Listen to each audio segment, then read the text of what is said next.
Hi guys, it's Mandy from Mandyleeplays, and in this video, I wanted to have a discussion with you guys. Something casual and off the cuff. So for today's topic, I picked console wars. Yay, isn't that pleasant? Okay, maybe I was exaggerating a bit. This is not all about console wars. It's mostly about which console I think is the best for RPGs and which consoles are personally my favorite. So without further ado, let's get into the video. Now this is gonna cover the 4 modern consoles on the market right now. So that would be the Xbox Series S and X, the PlayStation 5, the Nintendo Switch, and the Steam Deck. I'm lucky enough to own all 4 of them, so I'm just gonna tell you my opinions about them. Which ones I like the best, which ones I like the least from the perspective of an RPG player. But this video will have obviously biases and opinions. But don't be afraid to let me know your biases and opinions in the comments down below. To keep this video from going all over the place, I'm gonna focus on a few main points. I want to emphasize each console's library and how many RPGs can you play on them. Physical collectability, graphics and performance, backwards compatibility, and lastly services and how comfortable the console is. And then I'm gonna give you my overall ranking at the end. So first up is the Xbox Series S. I don't have the X, but the main difference between the X and the S is the X is a little bit more powerful and it has a disc drive, so you could buy physical games for it. Now, a lot of you might be thinking it is very laughable that in a video made for RPGs that the Xbox is included. But I'm here to say it's not such a bad console. Yeah, they don't have the necessary JRPGs, though they do have an abundance of Western RPGs. I know I don't say this much in my videos, but I do love a good Western RPG. Fallout, The Elder Scrolls, including Skyrim, Starfield. But the big thing that's keeping the Xbox from being an RPG powerhouse is their lack of JRPGs. Now they are fixing it a little by adding more and more each year, but there's a lot that they're still missing. So I can't really say the library is there when it comes to RPGs. Now on to physical collectability. I unfortunately have the Xbox Series S, which I don't really mind not collecting for it, mainly because I use my Series S mostly for Game Pass. Put a pin on Game Pass, I'll talk about it in a bit, but needless to say, I don't really have a place to physically collect, which I'm okay with. And Xbox is really hammering home the fact that they want an all-digital storefront. Now on to the graphics and performance. The Series S is honestly very, very good. I have no complaints in that department, but I'm not really a graphics person. So for graphics and performance, I don't really mind, especially when it comes to my RPGs. They run beautifully. Now on to comfortability. The controller is really solid. Not the most comfiest controller. My hands are really small and sometimes the controller could be quite big. So that being said, the Xbox controller is very nice. The one funny thing is they still use batteries to this day. I don't know why. Now I'm going to talk about Game Pass, which is honestly the biggest perk that the Xbox has going for it. So Game Pass is basically where you pay a monthly fee so you can access the Game Pass games, and there's a lot of good games, and they usually have new releases as well, which is great because gaming is expensive. So if you want to try a game before you buy it or just play the game, Game Pass is a good avenue for that. Now for backwards compatibility, the Xbox is the best out of any console on this list. You could easily play games from the 360 era and the OG Xbox era with little to no problem. If you're into RPGs, you could play these heavy hitters like Fallout New Vegas, which is personally my favorite, Lost Odyssey, Blue Dragon, and Morrowind. But overall, backwards compatibility is really solid when it comes to the Xbox. Last thing I want to mention is the online feature. Xbox has a really good online feature. You don't have to deal with that serial code number to add friends. You could just add them by their username. But overall, my online experience is great. Now, with all of the praise that I'm giving Xbox, it still runs short when it comes to playing RPGs and JRPGs, mainly because the game library is smaller than the others. There's not a lot of JRPGs, even though they're still trying, so I'll give them credit for that. But still, the JRPG library is sorely lacking. And I'm not doing this video to say which box is the best. I just like the box that gives me the best games. That's it. Alrighty, now time for the PlayStation 5, the big boy itself. The console is huge. Now I have the original PlayStation 5, not the Slim, even though the Slim is pretty big as well. Now the one thing that I do love about the PlayStation aesthetic wise is the plates. Now the plates, you could take them off and change them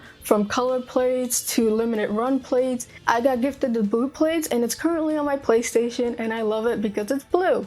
I love blue. I don't know if they did that by accident, but nonetheless, it's a good way to spice up your PlayStation. Now, like the Xbox, the PlayStation comes in two different forms, the one with the physical disc included and the one that's all digital. Now for the game library, the PlayStation 5 has a variety of games from RPGs to different genres, mainly due to the fact that it could play PlayStation 4 games. But sadly enough, Sony is closing down studios that gave us very beloved, unique games, a favorite for their beloved first-party games like The Last of Us and Horizon Zero Dawn. But I feel that they need to spread their love with different development studios and creating a space where they could make unique games and not only be a Last of Us, Horizon Zero Dawn machine. But not gonna lie, they do have a vast variety when it comes to RPGs. So for game library, the PlayStation 5 is fantastic, and it has a good mix of Western RPGs and JRPGs, though it's not really that great with the first party titles. Now for backwards compatibility, the PlayStation isn't the best, especially when it comes to the PlayStation 2 games or even PlayStation 3 games. And that's a shame because a lot of good RPGs came from the PlayStation 2 era and the PlayStation 3 era. And I just want to play Drakengard 3, but I can't because it's for the PlayStation 3, though I will give it credit.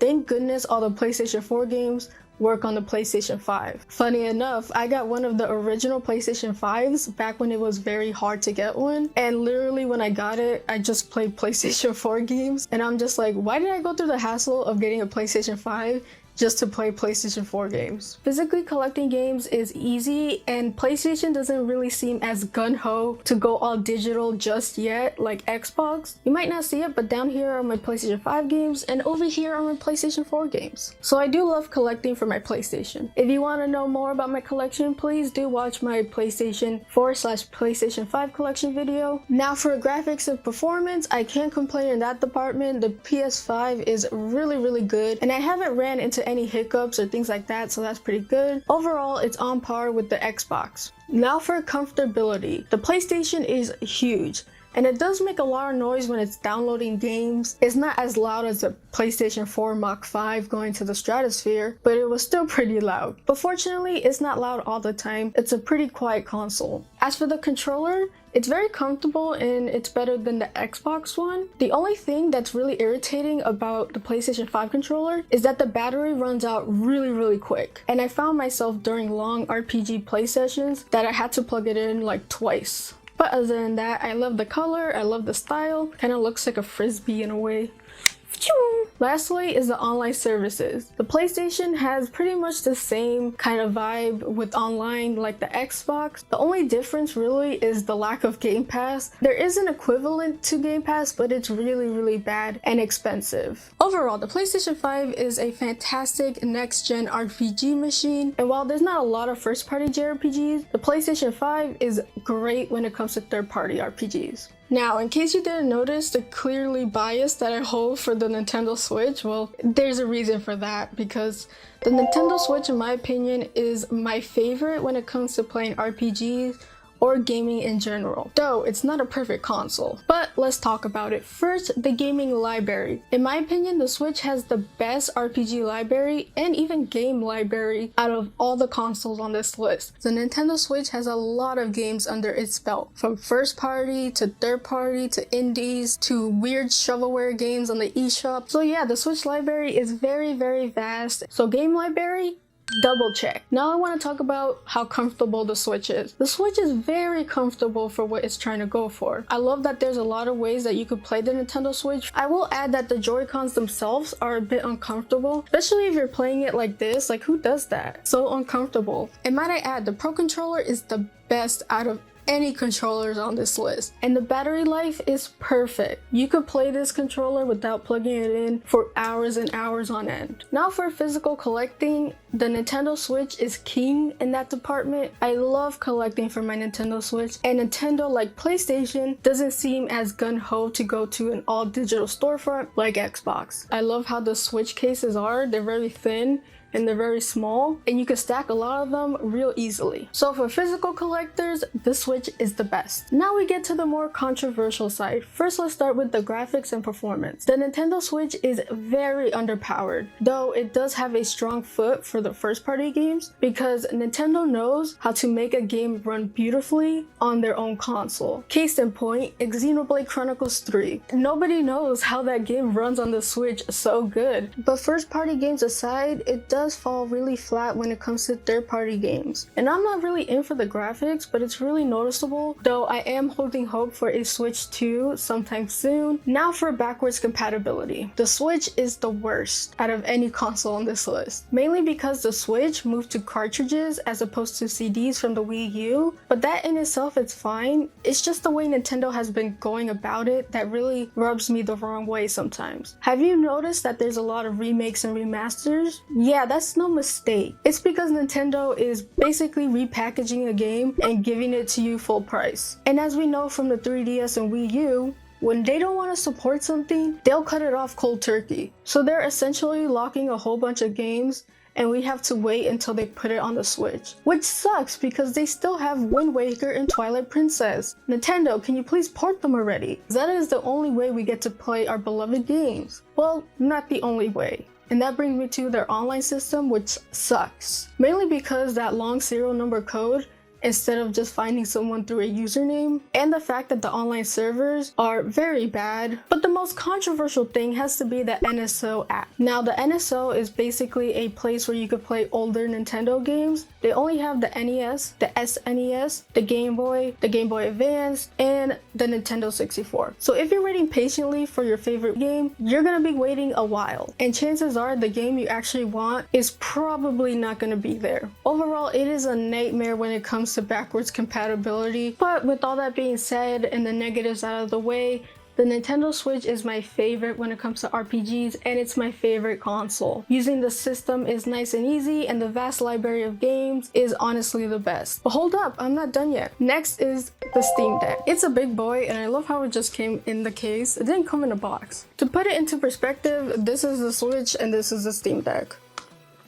Very big. It's really heavy for a portable console, not gonna lie. It's not as comfortable as a Switch because it's very weighty, and the button placements are not as ergonomic in my opinion. So it's not the most comfortable system, but in turn you get a lot of power. And in that degree, it does do a great job. With graphics and performance, you're getting a lot of bang for your buck. Most modern games run really good on the Steam Deck. The only downsides are the fans and how heavy the system is. I don't see myself playing long RPG sessions just holding that thing. Though another thing that the Steam Deck has the ability to is to put it on the dock. So basically you have to buy your own dock because it doesn't come with one. Also, I don't know if this is just my dock because my dock is third party, but if you dock it, it stays on, which is bad because the Steam Deck does not have a good battery life. And that's really big because most portable consoles have to hold a lot of battery because you're moving places. And there are settings where you could tweak so it doesn't use as much batteries, but all in all, for a portable system, the battery life is very bad. Now for the game library.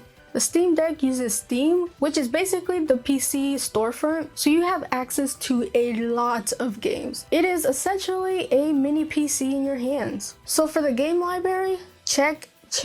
You're good on your RPGs when it comes to the Steam Deck. Also, since it's owned by Valve, you don't have to pay anything for online, which is very nice and considerate because they could have charged you for their online service on the Steam Deck, but they didn't. Now, the Steam Deck itself is a bit pricey. I got mine thanks to my awesome community, so I really do appreciate it. But if you're gonna buy a Steam Deck, it does cost a pretty penny. The lower end one is close to $400, the middle is about $600, and the high end is $700. So the Steam Deck is a heavy investment. And backwards compatibility, the Steam Deck is just the best. And last thing I want to add is physical collecting is a no-go for the Steam Deck. It is all online and digital. But unfortunately, I do not look at my Steam Deck to play big RPGs, mainly because of how uncomfortable it is when it's in handheld.